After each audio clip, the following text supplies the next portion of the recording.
especially if you are going to take a non-mainstream path, if you want to call it that. So maybe not going to university or not doing A-levels and going straight off either to maybe to travel or to start up a company or whatever it is.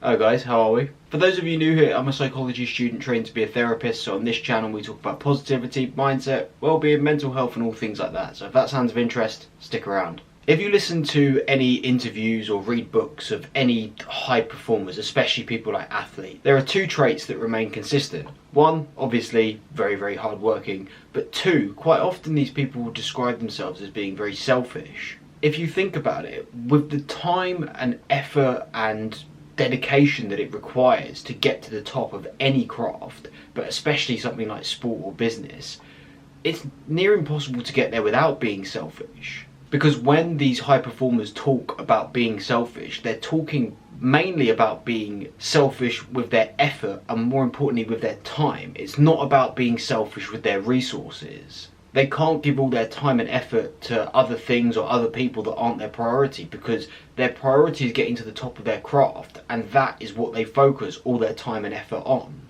Now, being selfish gets a bad rap from a very, very young age. We're taught before even primary school, nursery age, to never be selfish and always be selfless. And of course, there is always, quite often, time for being selfless, and being selfish in general is seen as a bad thing, but rarely in terms of your career is being selfless a good thing. Your career and your purpose and everything like that is exactly the time when being selfish is the right thing to do. I think there's an important distinction to make, and that is between being selfish and being vindictive. And the similar argument here comes up with the word ruthless. People use the word ruthless in the wrong way and they mistake it for being vindictive. But anyway, we're talking about being selfish in this. Being selfish isn't about being mean. It's about prioritizing what's important to you. And that means sometimes having to do things that might just seem socially a little bit rude. That is completely different to being vindictive. Being vindictive is about going out of your way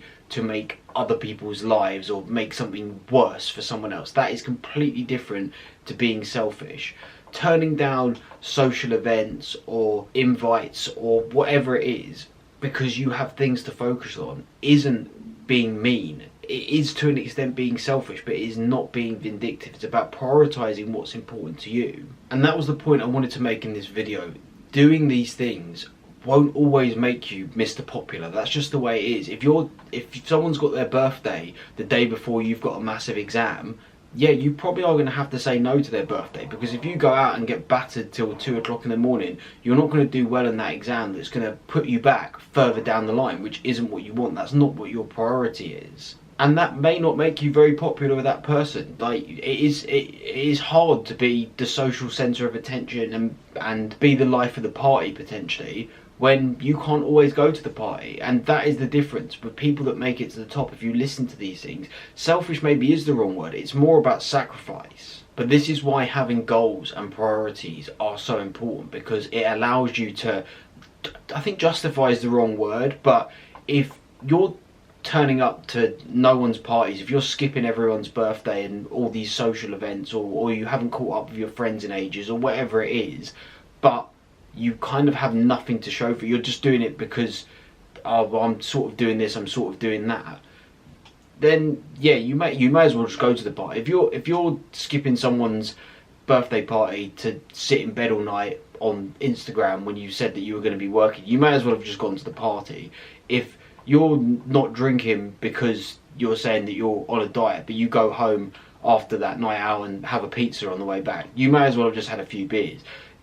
The goals and priorities are what makes it not selfish or makes it not vindictive. You have to have those goals and priorities because it makes it actually, believe it or not, makes it easier to say yes or no to things, because you can see how the thing that you're saying yes or no to is going to affect that specific goal or priority.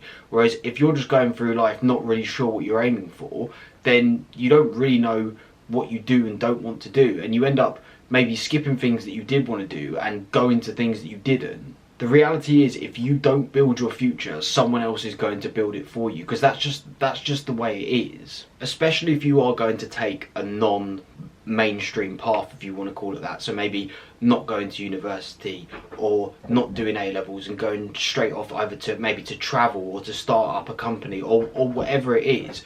You are going to get a lot of resistance. That's just the way it is. Like, I saw someone the other day who had to call their parents to say they're dropping out of school to become an influencer on Instagram or something like that. Can you imagine having to make that call to your parents? Like, they're going to absolutely lose it with you. But if you make it, you make it. But either way, you've got to commit to the decision. And maybe that's not a selfish thing. I don't know, it depends how much money your parents have spent on your education so far. But that is an example where you aren't going to be Mr. Popular if you go and do something like that. That's just the reality of the situation.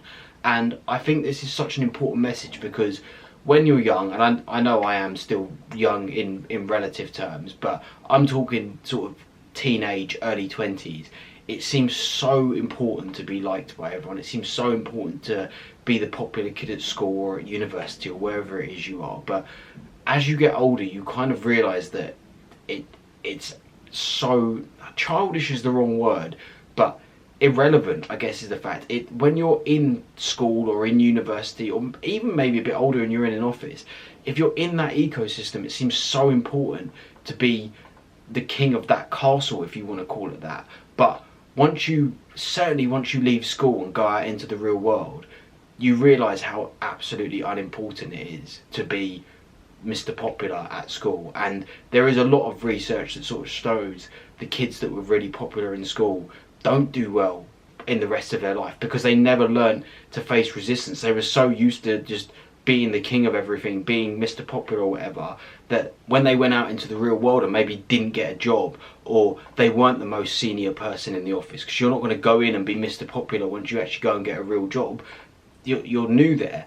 They don't know how to handle it, and they don't adapt very well. So of course it's so great to have a good social circle and have friends and everything like that, but being popular, if you even want to call it that word, being the centre of every social event or whatever, isn't the most important thing. What is the most important thing is your priorities, your goals, and what you're working towards. And the reality is, if you have those goals and you stick to them and you work towards them, along the way you're going to pick up like-minded friends, like-minded people, and that's what's going to be better for you, because those people aren't going to call you selfish or moan that you don't come to parties and drink all the time. They're just going to be happy that you're all working on the same kind of things.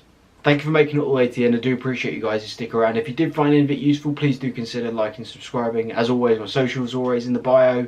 I drop 2 videos every week, and I will see you in the next one. Until then, take care, guys.